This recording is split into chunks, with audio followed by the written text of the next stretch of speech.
Welcome back to Cine Explain Fam. आज हम explain करने वाले हैं एक ऐसी सीरीज को जो अभी बहुत ज्यादा ट्रेंड में है। सीरीज का पहला एपिसोड शुरू होता है 1975 के बॉम्बे से। वो वक्त था जब इंदिरा गांधी ने देश में इमरजेंसी लागू की थी।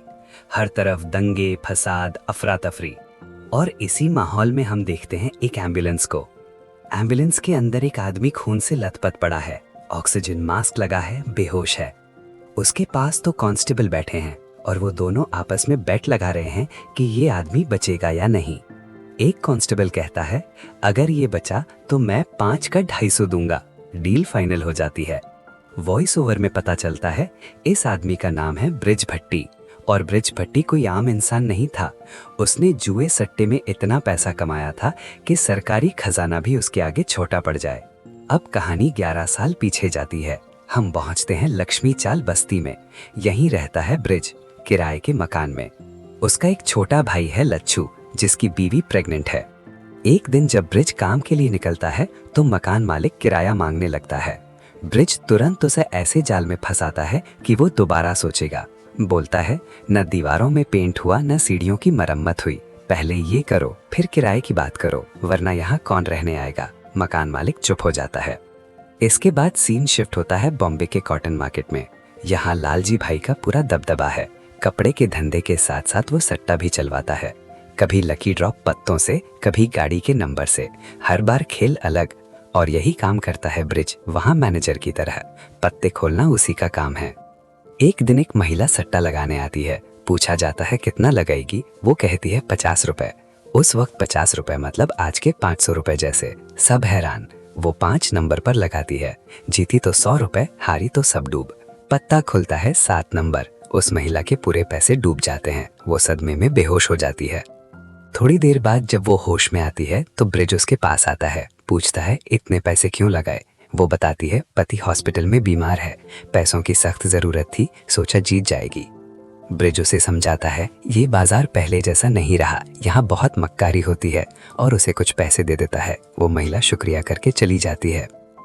अगले सीन में एक लड़की दिखती है, गुलरुखा। वो किसी शोक सभा में गई थी, लेकिन वहां से उसे बाहर निकाल दिया जाता है।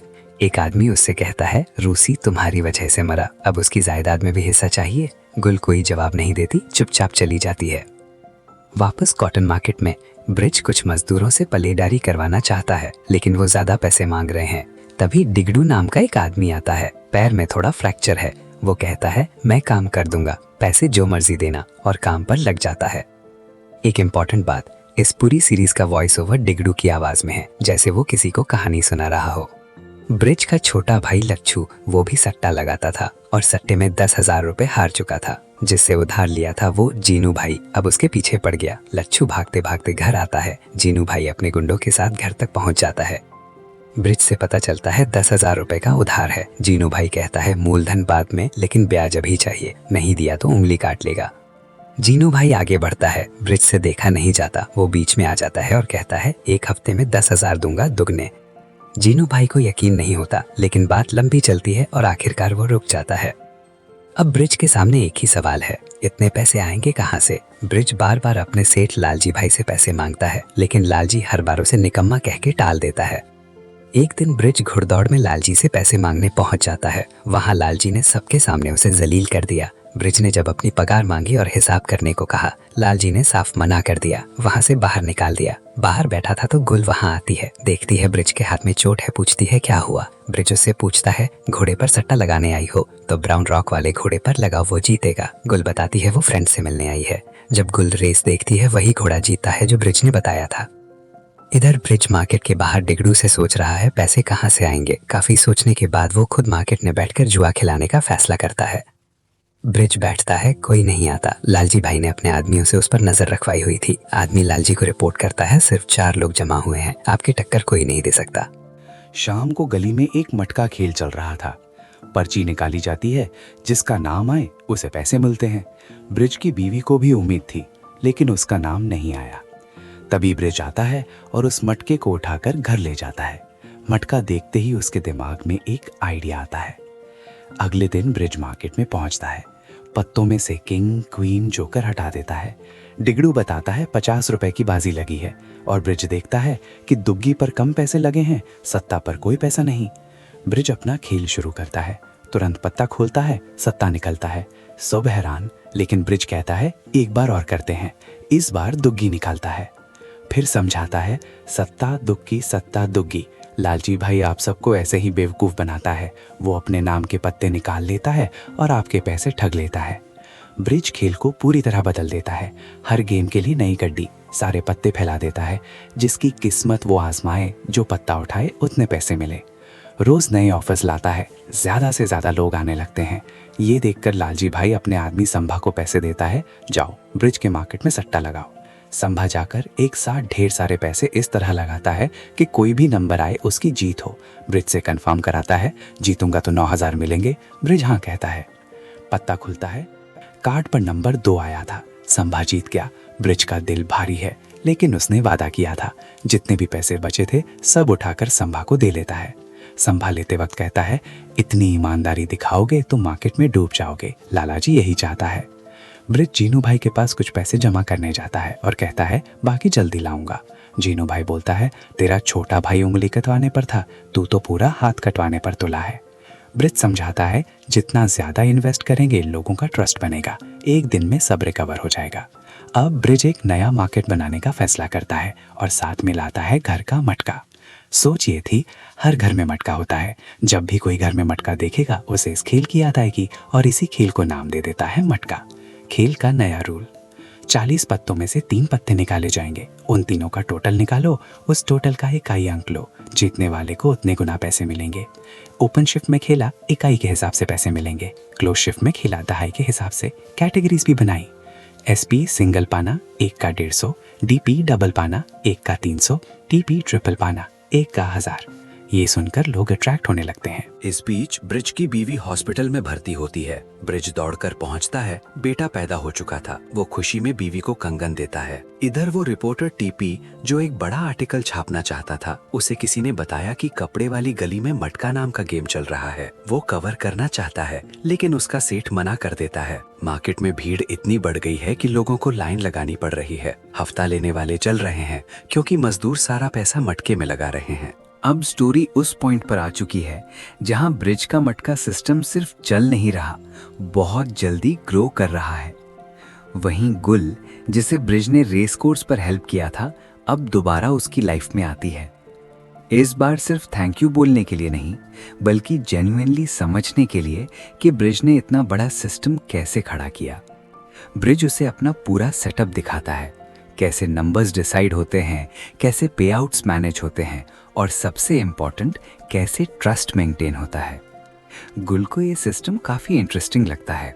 वो ध्यान से ऑब्जर्व करती है और धीरे धीरे पूरा मॉडल समझ लेती है। इसी बीच एक छोटा सा इंसिडेंट होता है। एक आदमी बैटिंग में एक बड़ा अमाउंट जीत जाता है। ब्रिज उसे तुरंत कुछ पैसे दे देता है, लेकिन बाकी अमाउंट बाद में देने का प्रॉमिस करता है। सिस्टम अब स्केल हो रहा है और जैसे जैसे स्केल बढ़ता है डाउट्स भी आने लगते हैं। वो आदमी हेजिटेट करता है, उसे लगता है कि शायद बाकी पैसे मिलेंगे या नहीं। सिचुएशन थोड़ी टेंस हो जाती है। इसी पॉइंट पर गुल बीच में आती है। वो बिना डिले के रिमेनिंग अमाउंट खुद पे कर देती है। सिचुएशन वहीं कंट्रोल हो जाती है। यहीं एक सटल शिफ्ट होता है। अब लोग सिर्फ ब्रिज के सिस्टम में बेट नहीं लगा रहे, लोग उसके बिजनेस पर ट्रस्ट करके इन्वेस्ट करने लगे हैं। अब ब्रिज का सिस्टम मार्केट में स्ट्रांग हो चुका है, लेकिन जितना सिस्टम ग्रो करता है उतना फ्रिक्शन भी बढ़ता है। लाल जी का बिजनेस क्लियरली इम्पैक्ट हो रहा होता है। वो सिचुएशन समझ के एक बड़ा मूव लेता है। अलग अलग नंबर्स पर हैवी बेटिंग करवाता है ताकि ब्रिज का पे आउट प्रेशर इंक्रीज हो। ब्रिज इस बार अकेला रिस्क नहीं लेता, वो एक सेठ के साथ डील करता है। प्रॉफिट और लॉस दोनों शेयर होंगे।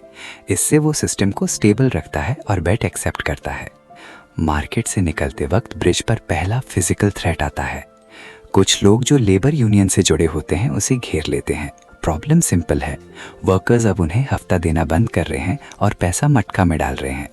टेंशन क्विकली एस्केलेट होती है, अटैक होने ही वाला होता है। तब डुगडू इंटरवीन करता है और ब्रिज को बचा लेता है। यहाँ क्लियर हो जाता है ब्रिज का सिस्टम अब दूसरों के इनकम को हिट कर रहा है। घर पर भी प्रेशर बिल्ड हो रहा होता है। बरखा, जो अब तक डिस्टेंस मेंटेन कर रही थी, डायरेक्टली सवाल उठाती है। न्यूज़पेपर में ब्रिज के काम की न्यूज़ आ चुकी होती है। उसे समझ आ रहा है कि ये सिर्फ एक छोटा सेटअप नहीं रहा। ब्रिज उसे डिटेल में कुछ नहीं बताता, सिर्फ एक लाइन क्लियर करता है, वो इस सिस्टम से जितना दूर रहे उतना बेटर है। यहाँ से पर्सनल और प्रोफेशनल लाइफ के बीच गैप क्रिएट होना स्टार्ट हो जाता है। अब ब्रिज नेक्स्ट लेवल सोचता है, एक्सपेंशन। वो डायरेक्टली हर जगह ऑपरेट नहीं कर सकता, इसीलिए एक नया मॉडल इंट्रोड्यूस करता है, फ्रेंचाइज सिस्टम। फेज में गुल का रोल और स्ट्रॉन्ग हो जाता है। वो ब्रिज के सिस्टम को सिर्फ समझकर नहीं छोड़ती, उसे लोगों तक ले जाती है। High class parties, rich circles, गुल ओपनली लोगों को बताने लगती है कि ब्रिज का मटका सिस्टम कैसे काम करता है, कैसे रिटर्न्स मिलते हैं और कैसे ये दूसरे बेटिंग सिस्टम से अलग है। ये कंट्रोल शेयरिंग नहीं होता, ये एक्सपोजर होता है। और इसी वजह से एक बड़ा शिफ्ट आता है। पहले लोग ब्रिज के पास आते थे, अब लोग सिस्टम के बारे में सुनकर खुद आने लगते हैं। अब अलग अलग सिटीज में उसके मटका पॉइंट्स खुलने लगते हैं। इंदौर, लखनऊ, कॉलेजेस के बाहर, मार्केट्स, क्राउडेड एरियाज। सिर्फ 2 साल में सिस्टम इतना स्प्रेड हो जाता है कि कैश फ्लो हैंडल करना भी चैलेंज बन जाता है। इस पैरेलल में एक नया थ्रेट बिल्ड हो रहा होता है। जर्नलिस्ट टीपी डोजूजा इस पूरे सिस्टम को क्लोजली ऑब्जर्व कर रहा होता है। उसे समझ आ रहा है कि ये सिर्फ गैम्बलिंग नहीं, एक ग्रोइंग नेटवर्क है जो लोगों को डीपली अफेक्ट कर रहा है। अब स्टोरी में मीडिया एंगल भी एंटर हो चुका है। जैसे जैसे ब्रिज का नेटवर्क बड़ा होता है, गवर्नमेंट का अटेंशन भी उस पर आता है। गवर्नमेंट एक ऑफिशियल लॉटरी सिस्टम लॉन्च करती है जो डायरेक्टली मटका को कम्पीट करता है। पैरेलल में लच्छू का ट्रैक डेवलप होता है।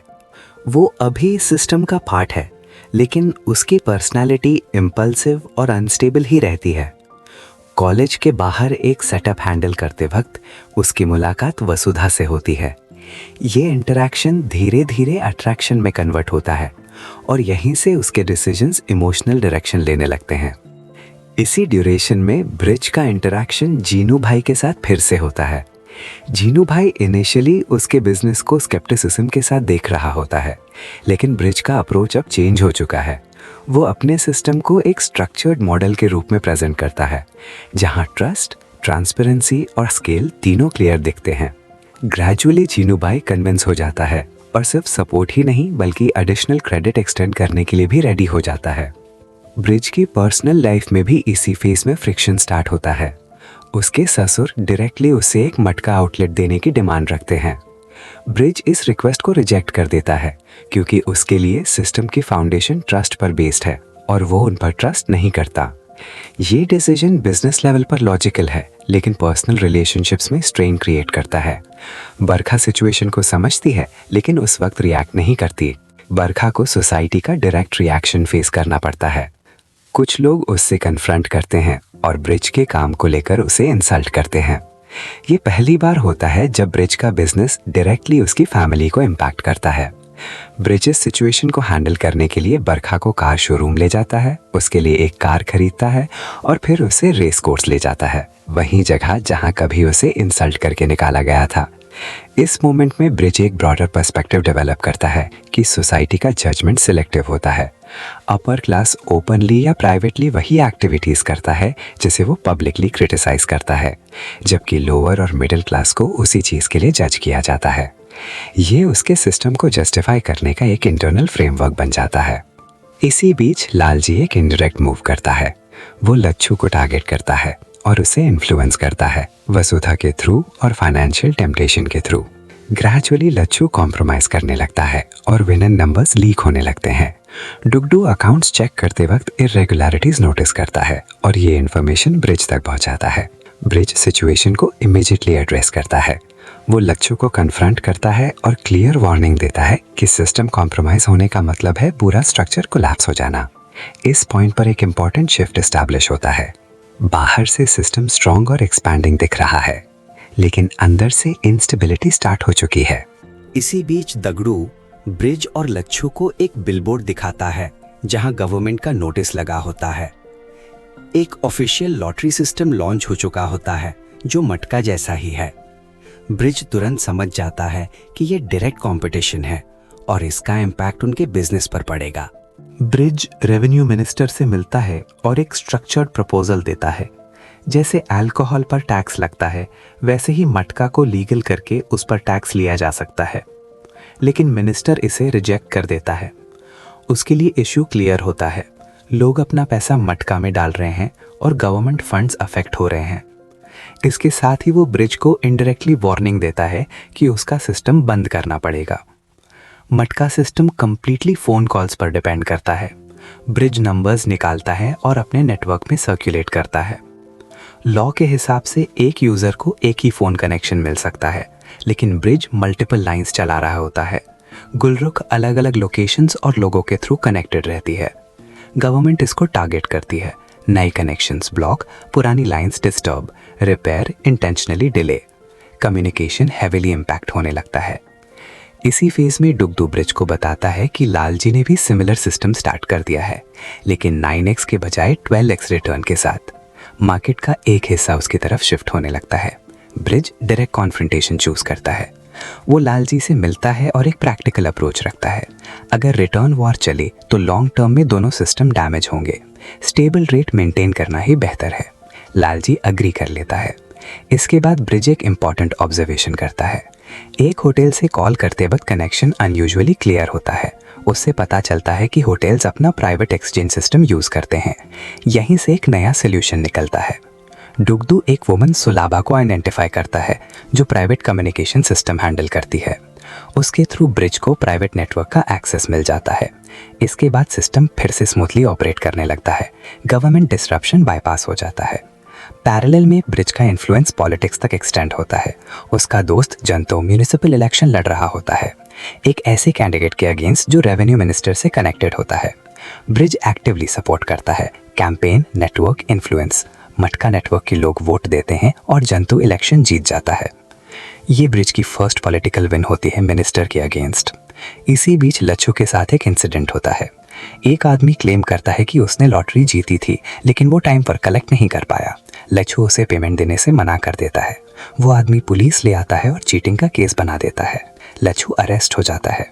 ब्रिज जेल में उससे मिलता है, लेकिन तुरंत हेल्प नहीं करता। वो उसे सिस्टम की वैल्यू समझने के लिए वहीं रहने देता है। कुछ टाइम बाद लालजी इंटरवीन करता है और लच्छू को रिलीज करवा लेता है। इन्फ्लुएंस क्लियरली शिफ्ट हो रहा होता है। घर पर बरखा अपनी लाइफ का डिसीजन लेती है। वो अपनी स्टडीज़ कंटिन्यू करती है और यूनिवर्सिटी ज्वाइन करती है। ब्रिज अपने इलीगल इनकम को लीगल दिखाने के लिए एक सिस्टम यूज़ करता है। लोगों के नाम पर लॉटरी टिकट्स खरीदता है, टैक्स पे करता है और बाकी पैसा हाइड करता है। फिर एक क्रिटिकल इन्फॉर्मेशन मिलती है, लालजी के साथ देखा गया है। ये ब्रिज के लिए पर्सनल बिट्रेयल होता है। इसी टाइम गवर्नमेंट पॉलिसीज टाइटन होती हैं। पुलिस रेड्स स्टार्ट करती है। एक जगह जहां लच्छू और डुगडू ऑपरेट कर रहे होते हैं वहां रेड होती है। दोनों बच निकलते हैं, लेकिन पुलिस ब्रिज के घर तक पहुंच जाती है। ब्रिज लीगल प्रोटेक्शन यूज करता है, बिना वारंट के सर्च अलाउ नहीं करता, लेकिन इसका इम्पैक्ट फैमिली पर पड़ता है। उसका बेटा डर जाता है। बरखा डायरेक्टली क्वेश्चन करती है कि ये सिस्टम उनके बच्चे को अफेक्ट कर रहा है। ब्रिज एक डिसीजन लेता है अपने बेटे को बोर्डिंग स्कूल भेजने का। बरखा पहले अपोज करती है, लेकिन बाद में अग्री कर लेती है। इसी फेज में ब्रिज और गुलरुख के बीच क्लोजनेस बढ़ने लगती है। वो पार्टीज अटेंड करते हैं, पब्लिक अपीयरेंसेस करते हैं और गुलरुख एलीट क्लास में सिस्टम हैंडल करती है। दोनों का रिलेशनशिप पब्लिक अटेंशन अट्रैक्ट करने लगता है। गुलरुख की बैक स्टोरी भी रिवील होती है। उसके हस्बैंड की डेथ एक कार एक्सीडेंट में हो चुकी होती है और उसके ससुराल वाले उसे ब्लेम करते हैं। पैरेलल में डुगडू का पर्सनल ट्रैक डेवलप होता है। वो सुलावा के क्लोज आता है और उसे शादी करना चाहता है। वो ब्रिज को सजेस्ट करता है कि उसे सिस्टम में इंपॉर्टेंट रोल दिया जाए, लेकिन ब्रिज रिस्क अवॉइड करता है और मना कर देता है। यहाँ से डुगडू के अंदर रिसेंटमेंट स्टार्ट होता है। इसी बीच लालजी और लच्छू मिनिस्टर से मिलते हैं और ब्राइब देते हैं। सून पुलिस एक्शन इंटेंसिफाई होता है। इंस्पेक्टर रेड करता है और ब्रिज को अरेस्ट करने की कोशिश करता है, लेकिन ब्रिज का लॉयर लीक लूपहोल यूज करके उसे रिलीज करवा देता है। ब्रिज का नेटवर्क अब इतना बड़ा हो चुका है कि वो फिल्म इंडस्ट्री तक रीच कर लेता है। एक्टर मकबूल के साथ उसकी कनेक्शन बनती है। वो फिल्म में इन्वेस्ट करता है अपना ब्लैक मनी कन्वर्ट करने के लिए। मीडिया प्रेशर भी पीक पर पहुंच जाता है। टीपीटी सूजा एक्सपोजी आर्टिकल्स पब्लिश करता है। Phone lines jam, system addictive, लोगों का एक्सप्लॉयटेशन, पब्लिक परसेप्शन शिफ्ट होने लगता है। इसी प्रेशर के बीच रेड्स और स्ट्रिक्ट हो जाती हैं। एक ऑनेस्ट इंस्पेक्टर भी सिस्टम के अगेंस्ट स्टैंड लेता है, लेकिन पॉलिटिकल प्रेशर की वजह से सस्पेंड कर दिया जाता है। सबसे बड़ा ट्रिगर आता है सुलभा की गिरफ्तारी से। वो प्राइवेट नेटवर्क के थ्रू रिजल्ट्स पास कर रही होती है, तभी पुलिस उसे पकड़ लेती है। ये लीक अंदर से हुआ होता है और ये वही पॉइंट है जहां सिस्टम की वल्नरेबिलिटी पहली बार सामने आती है। दगड़ू तुरंत उसे सपोर्ट करने जाता है, लेकिन ब्रिज लीगल रिस्क अवॉइड करता है। वो वेट करने का डिसीजन लेता है ताकि सिस्टम डायरेक्टली एक्सपोज ना हो। यहीं से दगड़ू के अंदर रिजेंटमेंट ग्रो होना शुरू होता है। उसके लिए सुलभा सिर्फ कॉन्टैक्ट नहीं, पर्सनल कनेक्शन बन चुकी होती है। इसी फेज में एक और मेजर शिफ्ट आता है। लच्छू लालजी की बेटी से एंगेजमेंट कर लेता है, बिना ब्रिज को इंक्लूड किए। अब लच्छू इमोशनली और प्रैक्टिकली दोनों लेवल पर लालजी साइड की तरफ झुक चुका होता है। ब्रिज इस सिचुएशन के बावजूद कंट्रोल मेंटेन करने की कोशिश करता है। वो डिसाइड करता है कि शादी की पूरी अरेंजमेंट वो खुद करेगा। वो इंटरनेशनल स्टेडियम बुक करने की कोशिश करता है, लेकिन वहां पहले से India versus Pakistan match scheduled होता है।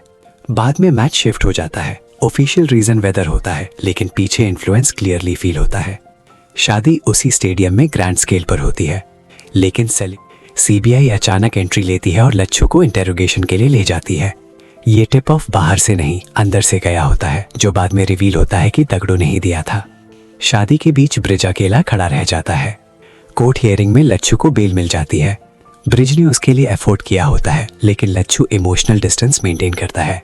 दगड़ू इस पूरी सिचुएशन को ऑब्जर्व करता है। उसे क्लियर डिफरेंस दिखता है। लच्छू के लिए ब्रिज ने सब कुछ किया, सुलभा के लिए कुछ नहीं। यही कंपैरिजन उसके अंदर एंगर को सॉलिड बना देता है। दगड़ू जेल में सुलभा से मिलने जाता है। वो मेंटली टूट चुकी होती है। केस कॉम्प्लिकेटेड है और रिलीज आसान नहीं है। दगड़ू हेल्पलेस फील करता है और यहीं से उसका इमोशनल ब्रेक कंप्लीट हो जाता है। इसी बीच ब्रिज और लच्छू के बीच टेम्पररी पैचअप होता है। लच्छू एक कंडीशन रखता है, ब्रिज को एक बड़े इन्वेस्टर से मिलना होगा। ये मीटिंग होती है दरा बाड़ेकर से, एक स्मगलर और गैंगस्टर जो 50-50 पार्टनरशिप ऑफर करता है। प्लान क्लियर होता है, मटका सिस्टम को क्रिकेट बैटिंग में एक्सपैंड करना। ब्रिज इस डील को रिजेक्ट कर देता है। उसके लिए सिस्टम का कंट्रोल सबसे इंपॉर्टेंट है। वो किसी ऐसे आदमी को अंदर नहीं लाना चाहता जो इवेंचुअली पूरा सिस्टम टेक ओवर कर ले। ये डिसीजन लच्छू को और दूर कर देता है। इस पॉइंट पर दगड़ू इमोशनली टूट चुका है। लच्छू अलाइनमेंट चेंज कर चुका है। सिस्टम अंदर से अनस्टेबल हो चुका है। ब्रिज को दिल्ली बुलाया जाता है। रेवेन्यू मिनिस्टर अब सेंट्रल पावर में होता है और इनडायरेक्टली प्रेशर डालता है कि ब्रिज दारा के साथ डील एक्सेप्ट करे। प्रोटेक्शन का अश्योरेंस भी दिया जाता है। ब्रिज फिर भी मना कर देता है। रिटर्न फ्लाइट में एक क्रिटिकल मोमेंट आता है। डिले होने के बावजूद ब्रिज प्लेन में ही नंबर्स निकालता है और सिस्टम को चलाता रहता है। सिस्टम अब लोकेशन इंडिपेंडेंट हो चुका है। घर पर सिचुएशन कोलैप्स स्टेज पर पहुंच चुकी होती है। बरखा ब्रिज को कन्फ्रंट करती है, उसकी एब्सेंस, गुलरुख के साथ क्लोजनेस और फैमिली निग्लेक्ट को लेकर। कॉन्फ्लिक्ट एस्केलेट होता है। ब्रिज एक ड्रास्टिक स्टेप लेता है। बरखा और बेटे को अलग घर में शिफ्ट कर देता है और खुद अलग रहने लगता है। अब वो कंप्लीटली आइसोलेटेड हो चुका होता है। होती हैं लालजी, लच्छू, दारा, पॉलिटिकल नेटवर्क। दगड़ू का रिजेंटमेंट बिट्रेयर ले कन्वर्ट हो जाता है। वहीं सीक्रेटली कैश बैरल्स चुराता है। सीबीआई टिप देता है। सिस्टम को वीकन करता है। सिस्टम फाइनेंशियली भी हिट होने लगता है। कैश डिसअपीयर होने लगता है, लेकिन ब्रिज शुरुआत में इसे हिडन रखने की कोशिश करता है। इसी फेज में गुलरुख भी डिस्टेंस क्रिएट करने लगती है। पब्लिक इमेज, प्रेशर और ब्रिज का इमोशनल डिस्कनेक्ट, इन सब की वजह से वो रिलेशनशिप से पीछे हटने लगती है। एक इमोशनल कोलैप्स पैरेलल में चलता है। सस्पेंडेड इंस्पेक्टर एडिक्शन में डूब जाता है और अंत में सुसाइड कर लेता है। जर्नलिस्ट टीपी डिसूजा इस घटना से डीपली इम्पैक्ट होता है और सिस्टम के खिलाफ और अग्रेसिवली लिखने लगता है। लच्छू फाइनली दरा के साथ अलाइन हो जाता है। अब ब्रिज का सिस्टम हर डायरेक्शन से अटैक हो रहा होता है। ब्रिज पर अटैक होता है, उसकी कार पर फायरिंग होती है, लेकिन वो बच निकलता है। इसके बाद वो अंडरग्राउंड हो जाता है। इस फेज में रियलाइजेशन आता है, उसने अपने ही डिसीजन से सब कुछ खो दिया है। Family, brother, Dagdu. वो अपने बेटे से मिलने चाहता है, लेकिन बेटा डिस्टेंस मेंटेन करता है। ये इमोशनल ब्रेकिंग पॉइंट होता है। मीनवाइल दरा के लोग सिस्टम डिसमेंटल करना शुरू कर देते हैं। लूट, pressure, control. Bridge final decision लेता है। वो पुलिस कमिश्नर को कॉल करता है और सरेंडर करने का फैसला करता है। कस्टडी से पहले वो रुक्मिणी को सिग्नल देता है। जब दरा के लोग सिस्टम कैप्चर करने आते हैं, पूरा सेटअप जला दिया जाता है। सिस्टम खत्म हो जाता है। ट्रांसफर के दौरान ब्रिज पर अटैक होता है, उसे गोली लगती है। एम्बुलेंस में ले जाते वक्त वो कुछ देर के लिए होश में आता है और यहीं ये सीरीज खत्म हो जाती है। सो माय सिनी फैम, कैसी लगी आपको आज की ये स्टोरी? कमेंट करके हमें जरूर बताएं। लाइक और शेयर जरूर करें ताकि ज्यादा से ज्यादा लोग इस स्टोरी के बारे में जान पाएं। और अगर आपने चैनल को सब्सक्राइब नहीं किया है तो प्लीज सब्सक्राइब करें और हमारी सिनी फैमिली का पार्ट बने। जल्द ही मिलते हैं एक और स्टोरी के साथ। तब तक के लिए take care and God speed.